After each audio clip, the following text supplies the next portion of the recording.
there's more to the world of D&D than fire... What was that? Oh, God!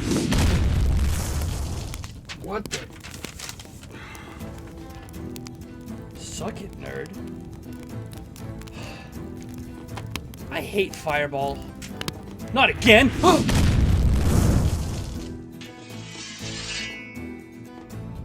First up, we have a personal favorite spell of mine, Wrath of Nature. Practically the polar opposite of Fireball, Wrath of Nature animates nature in a 60-foot cube. And I don't just mean your typical nature, I mean like everything. The spell animates grass, trees, roots, and even rocks. Each of these parts of nature has a different effect in the area. Grass becomes difficult terrain, trees attack creatures within 10 feet of them, roots restrain enemies, and rock can be launched at enemies dealing damage. And that's all within a 60-foot cube, which is a pretty big area. But that's not all. Usually, these kinds of spells require some casting time, like a minute to an hour, but this one only requires an action. This means that if the battle isn't going in your favor, you can just cast Wrath of Nature for some extra assistance. You can for free at the end of your turn restrain enemies with these roots, or weaponize your bonus action by launching magic rocks at their heads and knocking them over. Yes, that all might sound funny, but this spell can pull out some amazing utility and usage in combat, and it is grossly underrepresented in 5th edition.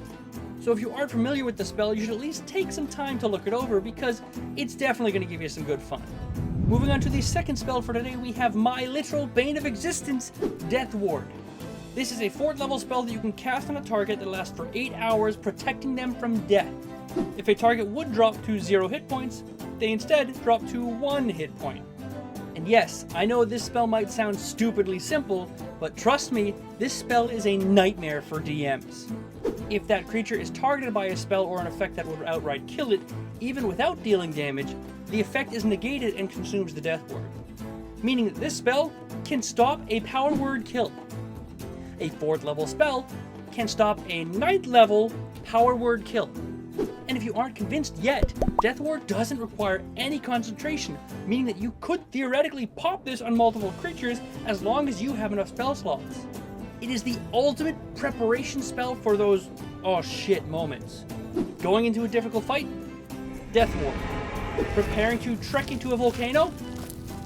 Death Ward. Hell, do you want to jump off of a mountain for fun? Death Ward. So yeah, if you've never experienced Death Ward, you should take a look because this spell rightfully terrifies most DMs. But moving on to our third spell for today, we have Rhyme's Binding Ice.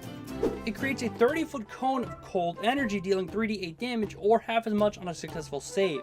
But the thing about this spell is that if they fail their save, they take full damage and they are frozen in place for an entire minute. If a creature wants to break out prior to the minute, they must spend either their action or another creature must spend their action to break them free of the ice. While it doesn't technically impose any sort of condition, it does reduce their speed to 0, meaning that they can't move until they or another creature breaks them out of the ice. It's just flat out better than most 2nd level spells, aside from maybe Scorching Ray or the concentration spells. For comparison, Snowball Swarm deals 3d6 damage, while Agnazar's Scorcher deals 3d8 damage. This means that Rhyme's Binding Ice deals more damage on average than the other 2nd level spells, along with the added effect of potentially reducing multiple creatures' movement speed to 0. Although it is worth mentioning that it uses a con save, making this much less valuable since con saves are the statistically best save amongst all monsters in 5th edition. But considering this spell deals above average damage, alongside the fact that it has an additional effect on top of that, it's definitely worth picking up. Not to mention that I think this spell kind of exemplifies what a lot of players want from spells. It emulates what a lot of players think ice or cold spells should do with its freezing effect, and I truly believe D&D needs more spells like this. So if you like the whole idea of Rhyme's Binding Ice, take a look at the... Well, I'm really cold all of a sudden. I guess while I'm stuck here, I should remind you that only 12% of you are subscribed. You should probably fix that. Whew. Now we move on to our most unique spell on the entire list, and probably all of D&D 5th edition, Elemental Bane. This spell is the only one of its kind in all of 5th edition. You choose a creature that you can see within 90 feet, and then choose an element. That creature must make a Constitution saving throw or become baned. An affected creature loses any resistance they had to that damage type, and the first time on each turn that they take damage of that damage type, they take an additional 2d6 damage. If you quickly skimmed over this spell, it's pretty easy to see why many would call it underrated, or even weak. Requiring an action to cast and only getting an extra 2d6 on top of that really seems like it's a waste of a 4th level spell slot, especially considering that it requires concentration. But you might have missed one part, one important little detail you might have skimmed over in the description. Let's take a look again. The first time each turn. Wait a minute. A turn is a single creature's turn in combat. If you have 5 party members, your group has 5 separate turns to attack the creature with the chosen damage type. The more party members that have access to that damage type, the more valuable this spell becomes. Also, it is definitely worth mentioning that Elemental Bane removes resistances to a chosen damage type. There's nothing more frustrating than casting your big spell, like a fan favorite Fireball, and dealing half damage automatically even if they fail their save. But Elemental Bane fixes that problem and even turns it into a strength by not only removing the resistance, but also dealing additional damage on top. Personally, I think this spell could have been so much better if it gave vulnerability, but I assume that the game designers had figured that that would be very exploitable.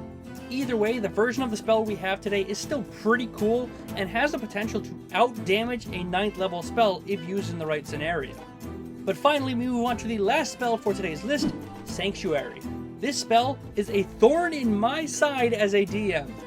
It protects a single creature from attacks, forcing any creature that tries to do so make a wisdom saving throw, and if they fail, they have to either attack another creature or forfeit their attack. This means that anytime a creature attacks a protected monster, they have to roll a wisdom saving throw first. That's like every creature having disadvantage to hit you. Except it's kind of even worse because there's not very many wise monsters in 5th edition. Actually, it's more likely they fail their save than their actual attack, making it super powerful for protecting a single player. The one negative of this spell, and the main reason I consider it as being overlooked, is that the protected creature cannot attack on their own turn or the spell fades. But this can very easily be circumvented by the fact that if you target an ally with a spell, it does not fade. That means this spell is perfect for support players. But what takes this spell from being good to absolutely bananas is that it's only a 1st level spell and it doesn't require concentration. You can pop Sanctuary on a creature and it lasts a minute, which realistically speaking could be an entire combat, as 95% of all combats end before 10 rounds. So if you're protected, you just keep casting buffs and healing your party, keeping them topped off, all while you sit back and relax with your hyper-effective protection.